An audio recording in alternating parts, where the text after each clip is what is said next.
한화로 약 1,008억입니다. 셔틀이 롤스로 있어요. 셔틀이. 덤페리뇽입니다. 덤페리뇽. 이거. 따단. 쇼하. 안녕하세요. PCOTV 정원교입니다. 국민 건강을 위협하는 코로나 시대, PC 업계도 사실 이게 되게 어려운 상황에 처해 있습니다. 이러한 역경을 극복하고 저희가 좀 더 나은 미래를 꿈꾸고자 가상의 행사를 한번 기획을 해보려고 합니다. 이번 프로젝트의 이름은 말해봐 너가 원하는 모든 행사, 이른바 말해모행 프로젝트입니다.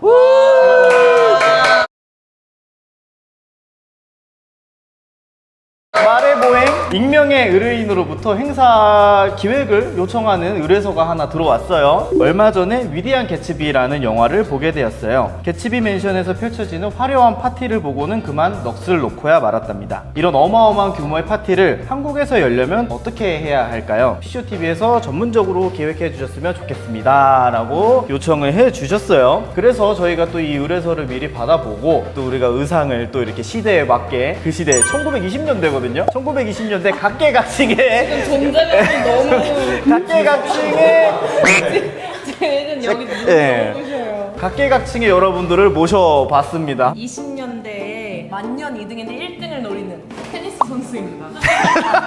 세스코에서 오신 테니스 선수 모셔봤고요. 저기 월스트리트에서 신문을 팔고 있는데요. 신문을 팔고 있는 소년입니다. 보시면 아시겠죠? 개츠비, 디카프리오. 위대한 개츠비의 개츠비 파티의 주인공 데이지의 친구 3입니다. 딱 잘 꺾었어요. 꺾으니 훌륭합니다. 저도 그냥 하나 간단하게 준비했어요. 김절모가 따단! 위대한 개츠비, 그야말로 레오나르도 디카프리오의 건배씬. 이게 제일 유명한 영화죠. 이거 왜?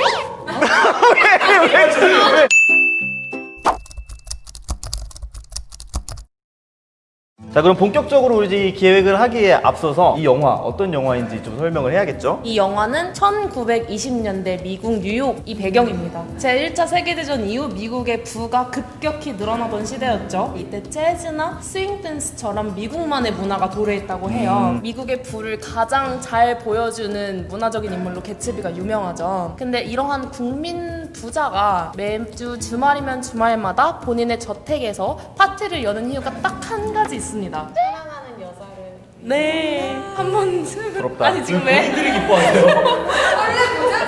그 사랑하는 여인을 한 번만 다시 만나보려고 주말마다 엄청나게 화려한 파티를 했다고 합니다. 알겠습니다. 재즈풍이 엄청나게 유행을 했던 그 시기고 사회 각계각층의 유명 인사들이 함께 어우러지는 그런 파티였다고 보면 될 것 같은데요. 이제 우리가 그런 파티를 한번 만들어 봐야겠죠. 제일 중요한 게 바로 돈이겠죠. 돈. 우리 의뢰인은 이 개츠비에 버금가는 자본력을 가지고 있다는 가정하에 예산을 구애받지 않는 기획을 해보려고 해요. 우리 PCO. 다 해도 돼요? 그럼요. 다 해도 돼요. 막 넣어도 돼. 돈은 그들이 낼 거니까.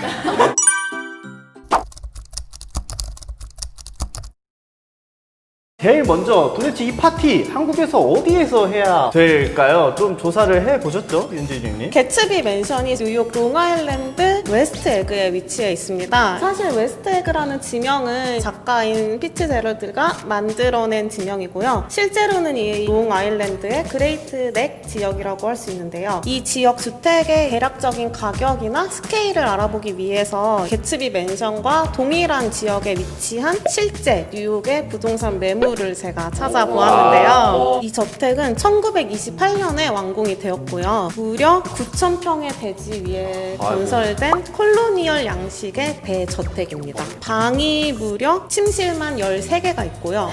욕실은 35개, 무도회장, 테니스 코트, 카지노, 와인 저장고, 실내외 수영장까지 이게 모두 한 집에 있고요. 게스트하우스가 2채가 있어요. 이 저택의 가격은 무려 8,500만 달러인데요. 한화로 약 1,008억입니다. 아이고. 또 수영장이 있는데 이게 바닷가 앞에 위치해 있어가지고요. 이런 수영장에서 파티를 하면은 개츠비 맨션에서 했던 파티와 비슷한 느낌을 살릴 수 있을 것 같습니다. 이 정도면 데이지 무조건 오겠네요. 그러니까 그만큼의 돈이 있다면 뭐 뉴욕에서 해도 괜찮겠지만 주변 지인들도 와야 되고 한국에서 하는 게 제일 좋겠죠. 이만한 행사 한국에서 하려면은 대충 어느 정도나 될까요? 아마 특급 호텔에서 해야 조금 수준이 맞지 않을까 싶은데요. 첫 번째 장소는 이제 남산에 위치한 특급 호텔 반얀트리 앤 스파입니다.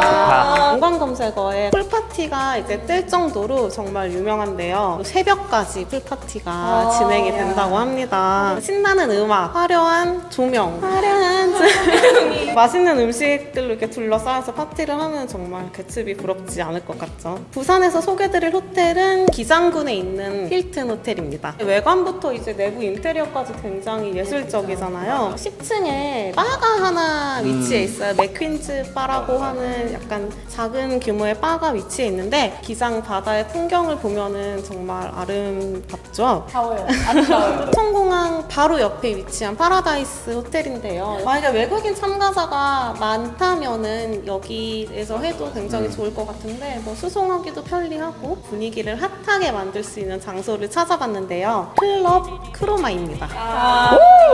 클럽 크로마가 총 4개 층으로 이루어져 있는데요. 여기서 제가 추천드리는 장소는 바로 꼭대기층 4층에 위치한 비치 클럽입니다. 가운데 메인 풀이 있고요. 그리고 개인이 즐길 수 있는 카바나가 무려 11개나 있어요. 개인이 즐길 수 있는. 네, 이곳을 이제 통대관 해가지고 하루 종일 파티를 즐기는 거는 진짜 생각만 해도 즐겁지 않아요. 갑자기 현타가 오네요. 바로 가서. 일단은 장소는 되게 잘 조사를 해 주셨어요. 이 정도면은 엄청 많은 제안이 된 것 같고, 다음으로 이제 개츠비 파티의 가장 큰 특징 중에 하나라고 한다면 다양한 참가자들이 제한 없이 참가할 수 있는 그런 행사였다고 보여져요.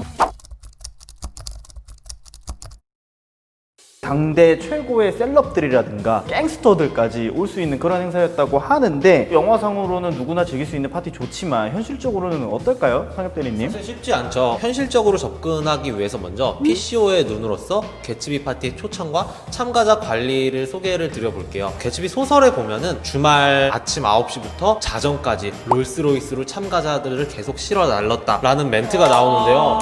미친 거지. 셔틀이 롤스로 있어요. 셔틀이 계산을 해봤어요. 일단 10초에 2명씩 하차를 한다고 치고, 그럼 9시부터 자정까지 15시간이 빨리 해야 되겠네요. 15시간 18,000명 정도가 왔다고 볼 수 있더라고요. 롤스로이스는 그냥 싸게 대충 해도 5억이거든요, 대당. 근데 이게 계속 와서 실어달랐다 하면은 몇 대인지 가만히 안 되고 금액도 엄청난 거죠. 수송의 규모만 봐도 실제 파티는 얼마나 컸을지, 얼마나 부티가 났을지가 가만히 되는 것 같습니다. 되게 독특한 게 하나 있었어요. 고등학생들도 이 파티에 올 수 있었다. 영화에 보면은 막 술도 막 장난 아니고 막 그런데 고등학생들 들어온다는 거 조금 힘들지 않을까 싶은데 어떻게 생각하세요? 맞아요. 개츠비의 배경이 1920년도 미국. 이때 금주령이 있어가지고 학생은 당연하고 어른들도 술을 쉽게 구하고 즐기기 어려운 분위기였었거든요. 그러다 보니까 더 개츠비 파티에 몰리지 않았나 싶은데요. 행사 기획자들도 이거를 꼭 유념을 해야 돼요. 간간히 주류를 판매하는데 청소년도 같이 참가를 하는 행사들이 있어요. 이럴 경우에는 인식표를 정확하게 구분을 합니다. 예를 들어서 입장할 때 팔찌를 채워주는데 그 팔찌의 색깔을 다르게 해서 그쵸. 미성년자와 성인을 확실히 구분을 한다든지 보호자의 참석 여부 등을 확인을 하고 있습니다. 그리고 우리가 PCO로서 생각해볼 포인트들이 또 있어요. 개츠비 파티는 정말 다양한 사람들, 학생, 뭐 갱스터 등등이 다 와서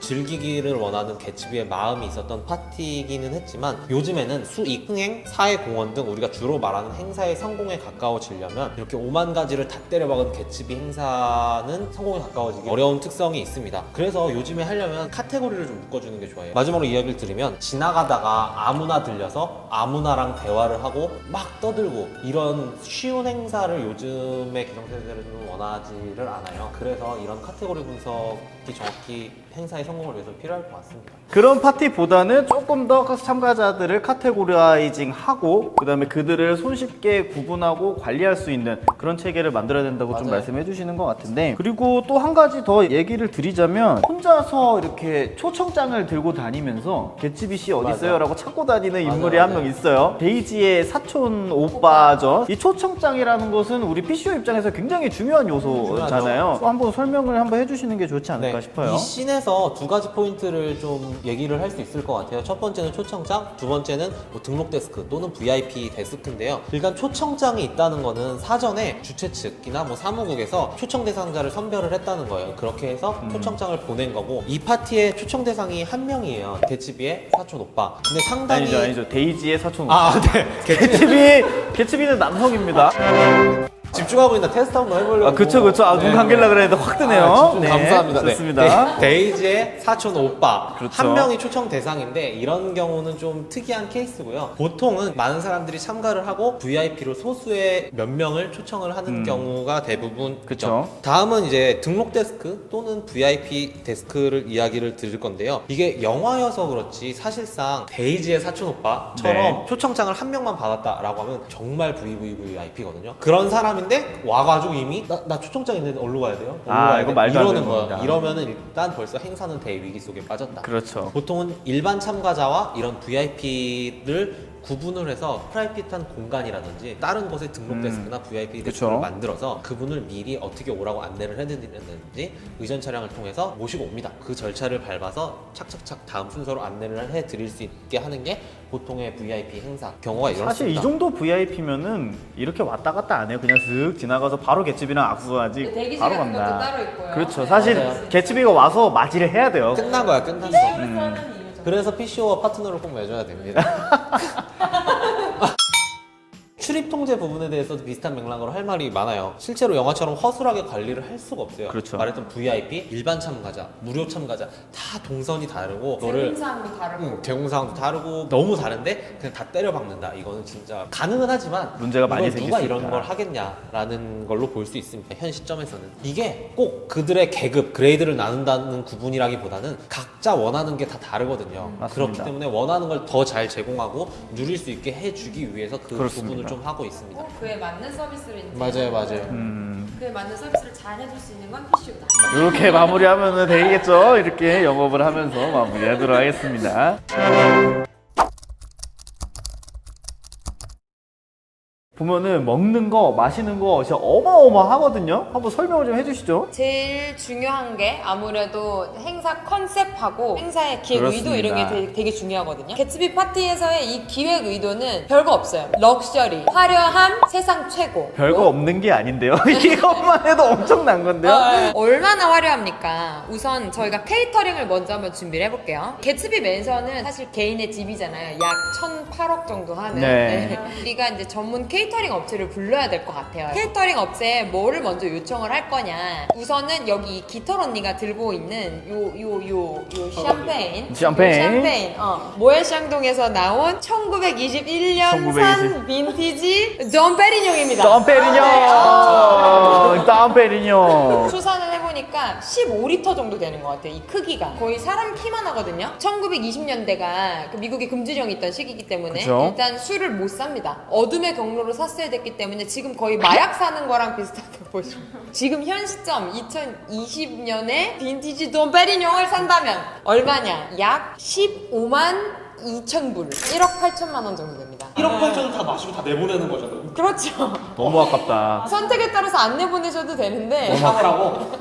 이 개츠비 파티가 아시다시피 격식을 막 차리고 앉아서 칼질하는 그런 파티가 맞습니다. 아니잖아요. 맞습니다. 막 이제 이 방 저 방 13개의 방과 35개의 목욕탕을 욕실. 돌아다니면서 욕실을 돌아다니면서 거기를 돌아다니면서 막 자유롭게 먹는 어떤 리셉션 분위기에 더 가까워요. 그렇죠. 네. 어디든 사람들 발길이 닿는 곳 어디든 술이 있어야 되고 그다음에 가볍게 돌아다니면서 집어먹을 수 있는 핑거푸드 형태 그렇죠. 이런 걸로 이제 저희가 의뢰인께 제안을 드리려고 하고요. 네. 그래서 이제 케이터링 업체를 구할 때는 일단은 셰프의 프로필 같은 것도 보고 이 업체의 프로필, 그다음에 업체가 준비 가능한 메뉴들이 뭐가 있는지 이런 걸 저희가 검토를 하고 저희가 행사를 하고자 하는 베뉴에서 뭐 얼마나 가까운 곳에 있는지 아니면 이 베뉴에서 행사를 해본 경험이 있는지 뭐 이런 것들을 이제 감안을 해서 업체들을 보통을 선정을 하고요. 보니까 진짜 뭐 술도 때려 붓고 막 음식도 엄청 먹고 진짜 재미있는 행사가 되려면 이제 먹고 마시는 게 제일 중요하니까 이렇게 잘 설명을 해주신 것 같아요. 근데 보면은 또 이제 행사장 내부가 굉장히 화려하고 재미있게 꾸며져 있는 걸로 보여요. 근데 이거는 또 호텔에서나 다른 행사장에서 할 경우에 우리가 또 직접 꾸며야 되는데 이것도 어떻게 꾸며야 될지 좀 저는 감이 안 오는데 말씀 좀 해주시겠어요? 일단은 중요한 게 연애 컨셉이 가장 중요하고 그다음에 클라이언트의 니즈 이런 거를 이제 저희가 맞춰서 조성을 해야 되잖아요. 그렇죠. 그래서 아까 말씀드린 것처럼 이제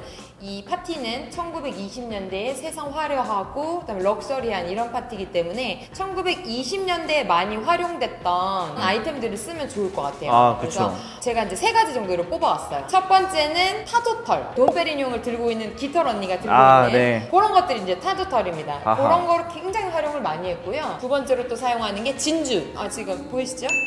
진짜 찐주? 진주. 예, 아니요 짝주예요. 짝주. 네. 진주는 사실 이제 여자들이 많이 이제 자기 장신구로 많이 활용했었는데 행사장에도 충분히 활용을 할 수 있습니다. 이제 다양하게 화려하게 네. 꾸밀 수가 있고요. 그 다음에 이제 마지막으로 했던 게 금색. 금색. 금색을 많이 활용을 했어요. 어떤 미국의 황금기를 약간 은유적으로 표현을 할 수 있다. 그 당시의 무드를 살려줄 수 있는 컬러 컨셉이라고 생각을 해서 저희가 제안을 드릴 겁니다. 네. 이렇게 클라이언트의 니즈, 그 다음에 트렌드 등을 맞춰서 연출을 하면 기획 의도가 더더욱 살아나고 케이터링이라든지 행사 장소라든지 그 다음에 이곳에서 오고 가는 주된 이야기들 이런 것들이 더더욱 시너지를 줄 수 그렇죠. 있습니다. 지금 저희가 이렇게 예쁘게 촬영 장소를 꾸며놓은 이유도 저희가 전달해 드리고자 하는 메시지가 더더욱 시너지가 나게 하기 위함입니다. 사실 처음 얘기 드렸듯이 호텔에서 한다 그러면 호텔이 갖고 있는 어떤 베뉴의 특성도 있어서 그것도 같이 고려를 해서 하면은 충분히 좋은 내부가 조성이 될 것 같아서 기획할 때 조금 참고를 해주시면 좋을 것 같아요.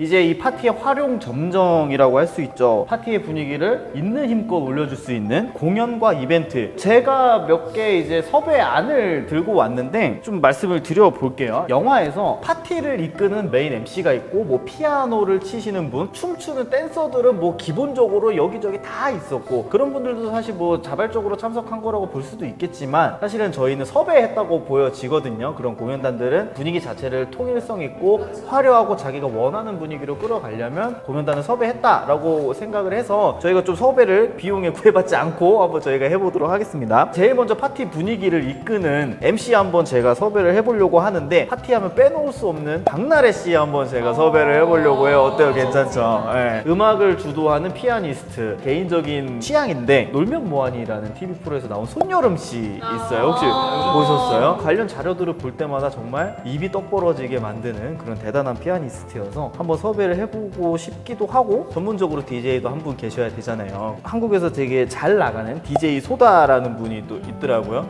자료하면 좀 섭외를 해보고 싶습니다. 이렇게 해서 좀 이제 공연단이랑 이벤트 조금 정리를 해보고 마지막으로 이 개츠비 파티는 불꽃놀이 빼면은 시체다. 불꽃놀이 없으면 이 파티는 성립이 안 된다. 불꽃놀이 어떻게 하죠? 무조건 해야 되죠. 사실 불꽃놀이의 비용은 그 퀄리티나 조성이나 뭐 어떤 쇼를 구성하는지에 따라 천차만별이긴 해요. 근데 굳이 예로 들자면 공공기관에서 도심 지역에서 일반 시민을 대상으로 10분 불꽃놀이를 했을 때 약 2에서 3억 원이 든다고 합니다. 이게 네. 이게 계속 막 몇 천억 막 이렇게 나오니까 이제 2억은 껌인가 봐요. 개츠비는 집 앞 바닷가에서 불꽃놀이를 했어요. 이거 장소도 되게 좀 생각해야 될 부분이 많을 것 같아요. 네, 진짜 말씀해주신 대로 불꽃놀이는 장소 선정이 굉장히 중요해요. 그 장소 선정에 있어서 불꽃의 종류를 좀 아시면 좋은데 지상 100m 이상에서 터지는 화상연화, 흔히 생각하시는 화력이 팡 터져서 와 와 포인트. 하는 불꽃. 지상 100m 이하에서 떨어지는 글씨를 만들거나 장그만한 폭포수를 만드는 이런 불꽃들이 있는데, 화상연화 같은 경우에는 지상 높이 터지다 보니까 그 외부 반경으로 불꽃 잔해물들이 많이 떨어져가지고 안전지역을 굉장히 신경 써야 된다고 합니다. 그나마 바다에서 하면은 주변에 이런 장애물들이 상대적으로는 적을 수 있죠. 아까 말씀드렸다시피 이렇게 비용에 구애받지 않는 행사에서 팡팡 터트려보고 싶습니다. 아, 팡팡 네. 터트려야죠. 그러면 이런 거 다 따져봤을 때 그 영화에서 표현되는 그거 이면에 이 불꽃놀이 관리하시고 뭐 이것저것 식음료 관리하시고 이러신 분들이 보이지 않는 그런 인력들이 무지하게 많았다. 네. 그런 걸 볼 수 내가 봤을 있겠네요. 때 백퍼 개츠비도 PCU 썼어. 오늘의 결론은 개츠비 파티도 PCO를 썼을 것 같다. PCO와 파트너를 맺어야 이 정도 행사를 할 수 있다. 자, 이렇게 현대판 개츠비 파티를 저희 PCOTV에서 한번 기획을 해봤습니다. 다들 너무 준비를 많이 해주시고 정말로 현실적으로 말씀을 해주셔서 우리 가상의 이 의뢰인께서도 굉장히 만족을 하셨을 것 같은데, 총평을 한마디 해볼까요? 약간 가상의 의뢰인을 만들어서 저희 업무를 같이 더해서 이야기를 해봤는데요. 재밌게 봐주셨으면 좋겠고, 아, PCO가 저런 것도 다 도움을 주는구나 라는 거를 재밌게 이해해 주셨으면 좋겠고요. 혹시 이 영상을 보시다가 이런 파티도 한번 해보고 싶은데 하시는 분들이 있으면 댓글을 달아주십시오. 저희가 다 읽고 또 기획을 해보겠습니다. 구독과 좋아요. 알림 설정. 부탁드려요. 안녕. 안녕.